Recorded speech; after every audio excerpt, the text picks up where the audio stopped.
Hai, sobat bisnis, berita kali sangat tidak bagus tentang ekonomi yang menurun di seluruh dunia. Pabrikan laptop merek HP berencana melakukan pemutusan hubungan kerja 6.000 karyawan selama 3 tahun ke depan, lantaran perusahaan mengalami penurunan permintaan komputer pribadi yang menghambat laba. Dilansir dari Bloomberg pada hari Rabu tanggal 23 bulan 11 tahun 2022, pihak HP mengungkapkan akan mengurangi 10% dari 61.000 karyawan. Pihak perusahaan juga mengatakan perusahaan akan menghapuskan 1 miliar US dollar untuk biaya restrukturisasi, dengan sekitar 60% pada tahun fiskal 2023 yang dimulai bulan ini pada akhir tahun fiskal 2025. Perusahaan diperkirakan menghemat 1,4 miliar US dollar per tahun.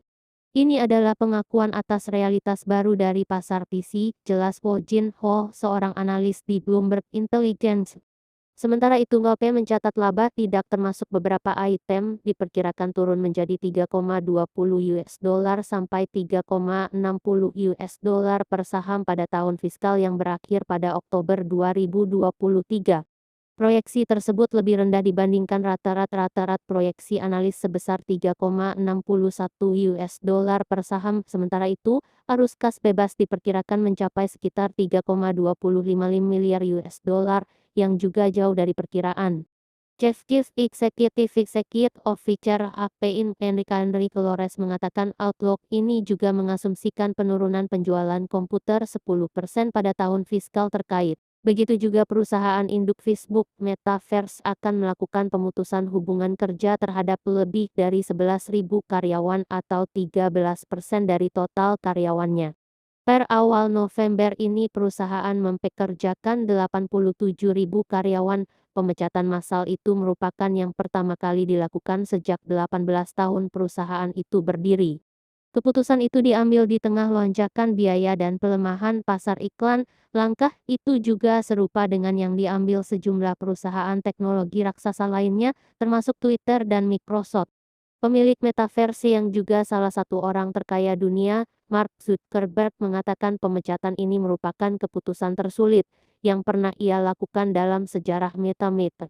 Saya telah memutuskan untuk mengurangi ukuran tim kami sekitar 13% dan melepaskan lebih dari 11.000 karyawan berbakat kami. Kami juga mengambil sejumlah langkah tambahan untuk menjadi perusahaan yang lebih ramping dan lebih efisien dengan memangkas pengeluaran dan memperpanjang pembekuan perekrutan hingga kuartal pertama, katanya, seperti dikutip dari website resmi perusahaan. Ia mengatakan semua karyawan akan segera mendapatkan email yang memberitahu apa mereka kena pecat atau tidak. Setelah itu, setiap karyawan yang terkena dampak pemecatan akan mendapat beberapa hak uang pesangon. Sejumlah tim melakukan penyesuaian yang mana-man dalam sejumlah kasus berarti posisi tertentu tidak lagi dibutuhkan, kata dia. Pemangkasan berlanjut hingga tahun depan. Aksi perampingan karyawan itu dipastikan berlanjut hingga tahun depan. Ini disampaikan langsung oleh bos Amazon Andy Jassy. Proses perencanaan tahunan kami berlanjut hingga tahun depan, yang berarti akan ada lebih banyak pengurangan peran karena para pemimpin terus melakukan penyesuaian, ujarnya. Keputusan tersebut akan dibagikan kepada karyawan dan organisasi yang terkena dampak pada awal tahun 2023, tambah Jassy. Dalam memo yang disampaikan kepada karyawannya, Jassy bilang, salah satu pertimbangan utama perampingan yang dilakukan ialah kondisi makroekonomi saat ini. Kinerja operasional perusahaan sangat terpukul dari berbagai ketidakpastian yang hadir. Selain itu, layaknya perusahaan teknologi lain, Amazon dalam kurun waktu beberapa tahun terakhir memang menambah jumlah karyawannya secara cepat. Ini kemudian membuat biaya operasional meningkat padahal pendapatan perusahaan mengalami penyusutan drastis. Baru saja berita hangat dari Alphabet, perusahaan induk Google, dikabarkan siap-siap melakukan pemutusan hubungan kerja karyawannya, bahkan badai ini akan berefek pada 10.000 pegawai.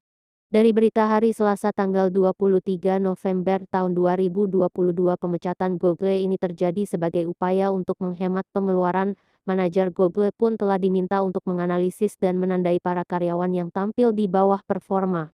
Disebutkan kalau pemecatan ini melibatkan 10.000 orang atau sekitar 6% dari total pegawai. Nah, pemecatan ini ditentukan dari karyawan yang ada di peringkat terbawah. Investor Christopher Horn mengklaim kalau karyawan Google menerima gaji lebih tinggi dibanding perusahaan lainnya. Dia mengklaim bahwa perekrutan karyawan baru telah melampaui kebutuhan Google. Sebelumnya, Google pun telah menghentikan sementara pembukaan lowongan kerja baru pada kuartal 4 2022. Namun resesi dan inflasi ekonomi tampaknya mendorong perusahaan itu melakukan pemutusan hubungan kerja massal. Saat ini Alphabet selaku perusahaan induk Google mempekerjakan sekitar 187.000 karyawan. Angka ini menjadikannya sebagai perusahaan yang paling menyumbang banyak karyawan di industri teknologi. Data dari Komisi Sekuritas dan Bursa Amerika Serikat mengungkapkan kalau gaji tahunan karyawan Google mencapai 295.000 dolar atau setara 4,6 miliar rupiah. Di sisi lain, Google telah mengalami penurunan pendapatan di kuartal tanggal 3 tahun 2022 dari laporan pendapatan perusahaan. Mereka mendapatkan laba bersih 13,9 miliar dolar setara 217 triliun rupiah, 27% lebih rendah dari periode yang sama tahun lalu. Apakah ini sebuah alasan untuk pemutusan hubungan kerja Google? Entahlah.